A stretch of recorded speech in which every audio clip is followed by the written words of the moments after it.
Hi friends, how are you. आज हम GK की सीरीज का तीसरा पार्ट देखेंगे। अब से पहले मैंने 2 पार्ट डाल चुका हूं और हम सीरियल वाइज चल रहे हैं। ये तीसरा पार्ट है और क्वेश्चन नंबर 67 तक हम पढ़ चुके हैं। अब 68 से शुरुआत करेंगे पार्ट 3 की। चलिए, 68वां क्वेश्चन है most important question.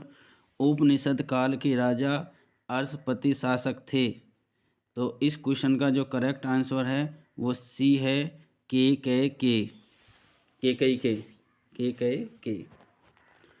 Question number 69, इसमें पूछा गया है आरंभिक वैदिक साहित्य में सर्वाधिक वर्णित नदी है, यानी सबसे ज़्यादा जो वर्णन किया गया है आरंभिक वैदिक साहित्य में वो कौन सी नदी है। तो इस क्वेश्चन का जो करेक्ट आंसर है वो है सिंधु नदी, यानी कि option number A correct answer है। चलिए क्वेश्चन नंबर 70 पर चलते हैं।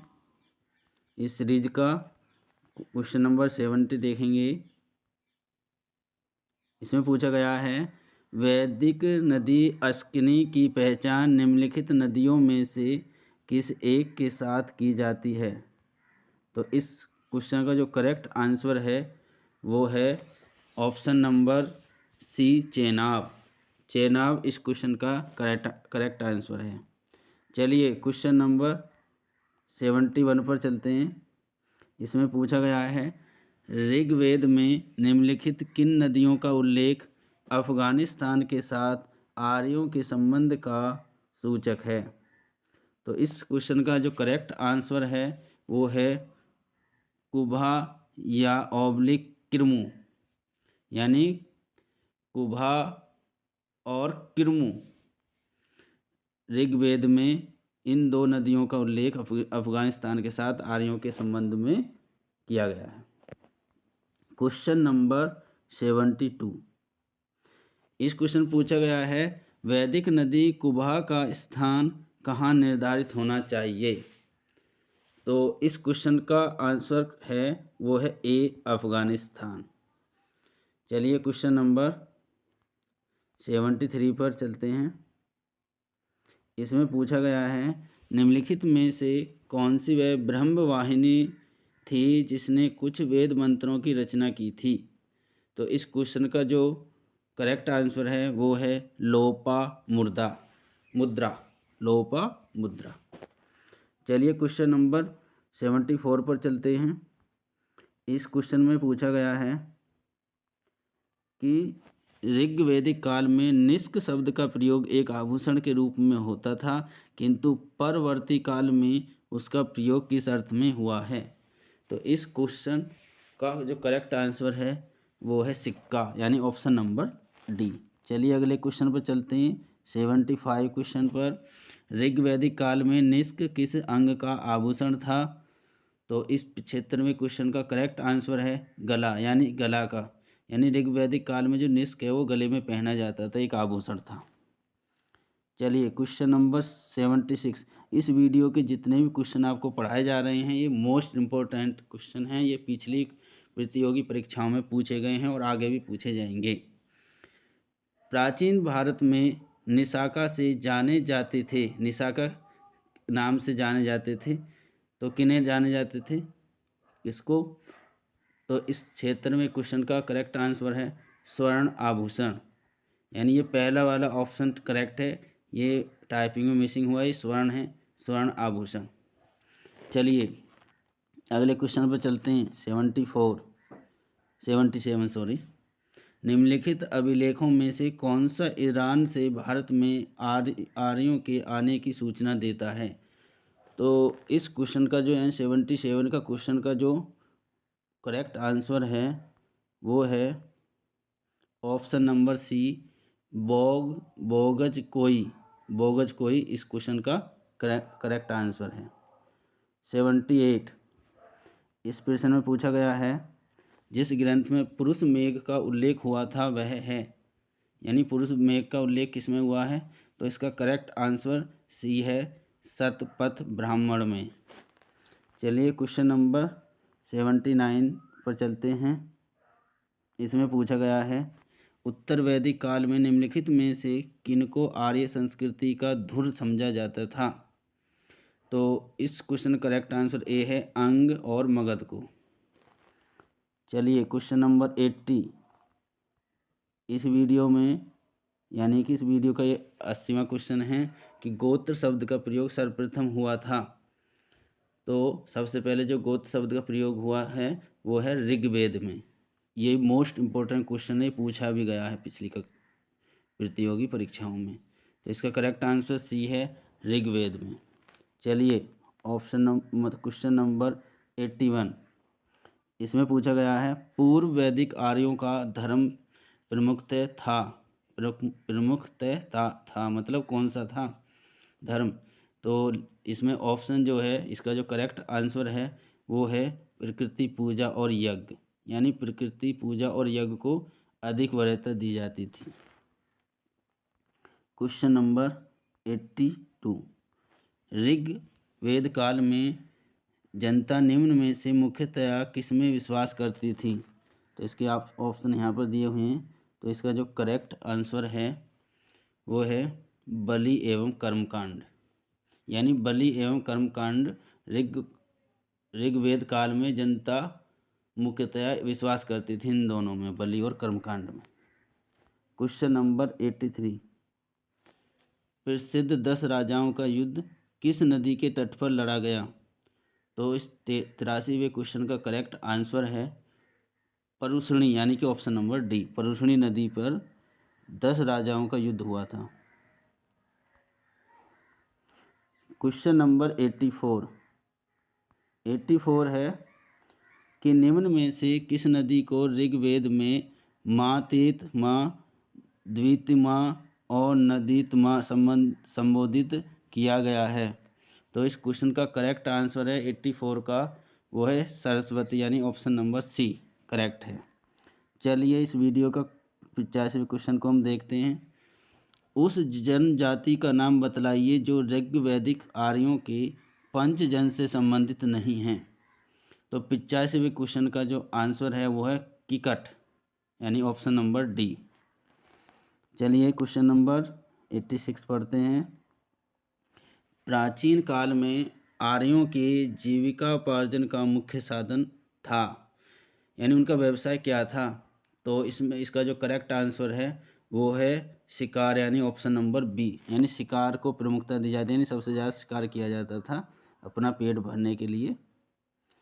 चलिए अगले क्वेश्चन 87।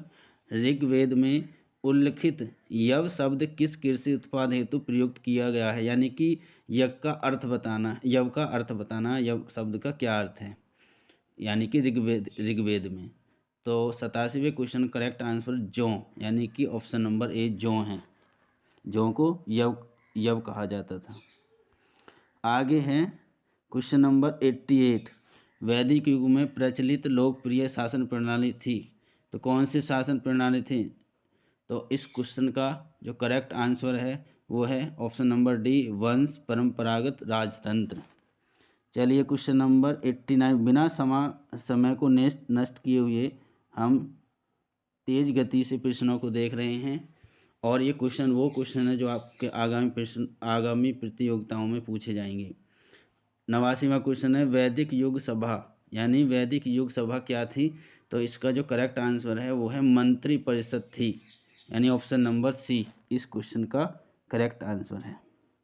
चलिए क्वेश्चन नंबर, और ये जो क्वेश्चन है ये बहुत मोस्ट इम्पोर्टेंट है, ये कई परीक्षाओं में आया हुआ है। तो किस वेद में सभा और समिति को प्रजापति की 2 पुत्रियां कहा गया है? तो ये 90वें क्वेश्चन का जो करेक्ट आंसर है वो है अथर्ववेद। अथर्ववेद में जो सभा और समिति को प्रजापति की 2 पुत्रियां कहा गया है। मोस्ट इम्पोर्टेंट क्वेश्चन है ये। चलिए 91 पर चलते हैं। आयुर्वेद अर्थात जीवन का विज्ञान, ये जीवन है, जीवन का विज्ञान का उल्लेख सर्वप्रथम मिलता है, तो किस में मिलता है? वो मिलता है अथर्ववेद में ही, यानी जो इस क्वेश्चन का जो करेक्ट आंसर है वो अथर्ववेद है, यानी कि ऑप्शन नंबर डी। चलिए 92वें क्वेश्चन पर चलते हैं। सर्वाधिक ऋग्वैदिक सूक्त समर्पित हैं? तो इसका जो करेक्ट आंसर है वो है इंद्र को, यानी कि ऑप्शन नंबर बी, यानी सर्वाधिक ऋग्वैदिक सूक्त का जो वर्णन है वो इंद्र के लिए किया गया है। चलिए क्वेश्चन नंबर 93 पर चलते हैं। इसमें पूछा गया है कि ऋग्वेद में सर्वाधिक संख्या में मंत्र संबंधित हैं, यानी कि ऋग्वेद में जो मंत्र हैं वो सबसे ज़्यादा किससे संबंधित हैं? तो 93वें क्वेश्चन का करेक्ट आंसर है वो अग्नि से संबंधित है, ऑप्शन नंबर ए करेक्ट है। चलिए 94 क्वेश्चन पर चलते हैं, 94 पर। ऋग्वेद में निम्नलिखित में से किसे युद्ध देवता माना गया है? तो इसका करेक्ट आंसर है वो है इंद्र, क्योंकि ज़्यादातर इंद्र क्रोधित थे तो वो ज़्यादा युद्ध किया करते थे एक दूसरे से,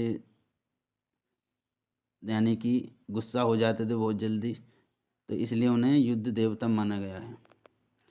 चलिए क्वेश्चन नंबर 5। इसमें पूछा गया है निम्नलिखित में से पूर्व वैदिक आर्यों का सर्वाधिक लोकप्रिय देवता कौन था? तो 95 के जो क्वेश्चन का करेक्ट आंसर है वो है इंद्र, यानी सबसे ज़्यादा लोकप्रिय जो देवता थे वो इंद्र थे, इंद्र की पूजा ज़्यादा की जाती थी।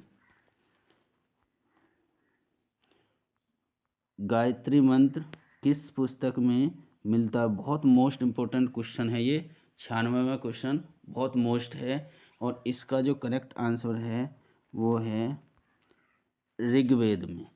ऋग्वेद में, यानी कि ऋग्वेद में गायत्री मंत्र जो है इसका वर्णन किया गया है। 97वां क्वेश्चन। चलिए इस क्वेश्चन पर चलते हैं। गायत्री मंत्र की रचना किसने की थी? ये भी बहुत पूछा गया है और पूछा भी जाएगा अगली आगामी परीक्षाओं में। तो गायत्री मंत्र की जो रचना की थी वो विश्वामित्र थे, यानी कि ऑप्शन नंबर बी। चलिए ये भी मोस्ट इम्पोर्टेंट क्वेश्चन है। इसमें पूछा गया है पुराणों की संख्या है कितनी है? तो सभी जानते होंगे इस क्वेश्चन का आंसर। तो इस क्वेश्चन का आंसर आपको कमेंट्स बॉक्स में देना है, इसे आपके लिए होमवर्क के रूप में छोड़ रहा हूँ। चलिए क्वेश्चन नंबर 99। श्रीमद् भागवत गीता मौलिक रूप में किस भाषा में लिखी गई है? तो 99वें क्वेश्चन का जो करेक्ट आंसर है वो है संस्कृत भाषा में, यानी संस्कृत भाषा में श्रीमद् भागवत गीता लिखी गई है। और इस वीडियो का लास्ट क्वेश्चन, यानी पार्ट 3 का ये लास्ट क्वेश्चन है, किस काल में अछूत की अवधारणा स्पष्ट रूप से उद्धृत हुई है? तो इस क्वेश्चन का करेक्ट आंसर डी है, धर्मशास्त्र के समय में। तो ये वीडियो आपको कैसी लगी है? यानी ये जो मेरी सीरीज चल रही है, तीसरा पार्ट लेकर आया हूँ, और आगे भी ये सीरियल वाइज चलेगा और टॉपिक वाइज भी। तो अभी हम ऋग्वैदिक काल में, यानी वैदिक काल में चल रहे हैं। अब इसके बाद ऋग्वैदिक काल के बाद अगला टॉपिक जो आएगा वो आएगा वैदिक काल, और फिर उसके बाद बौद्ध धर्म आएगा, जैन धर्म, यानी हम सीरियल वाइज अपने इस वीडियो को कंटिन्यू जारी रखेंगे। अगर आपको ये वीडियो मेरी अच्छी लगी है तो कमेंट्स करें, और मेरा मोटिवेशन बढ़ाने के लिए मेरे चैनल को सब्सक्राइब करें, शेयर करें, लाइक करें एंड कमेंट्स करें। जय हिंद, जय भारत।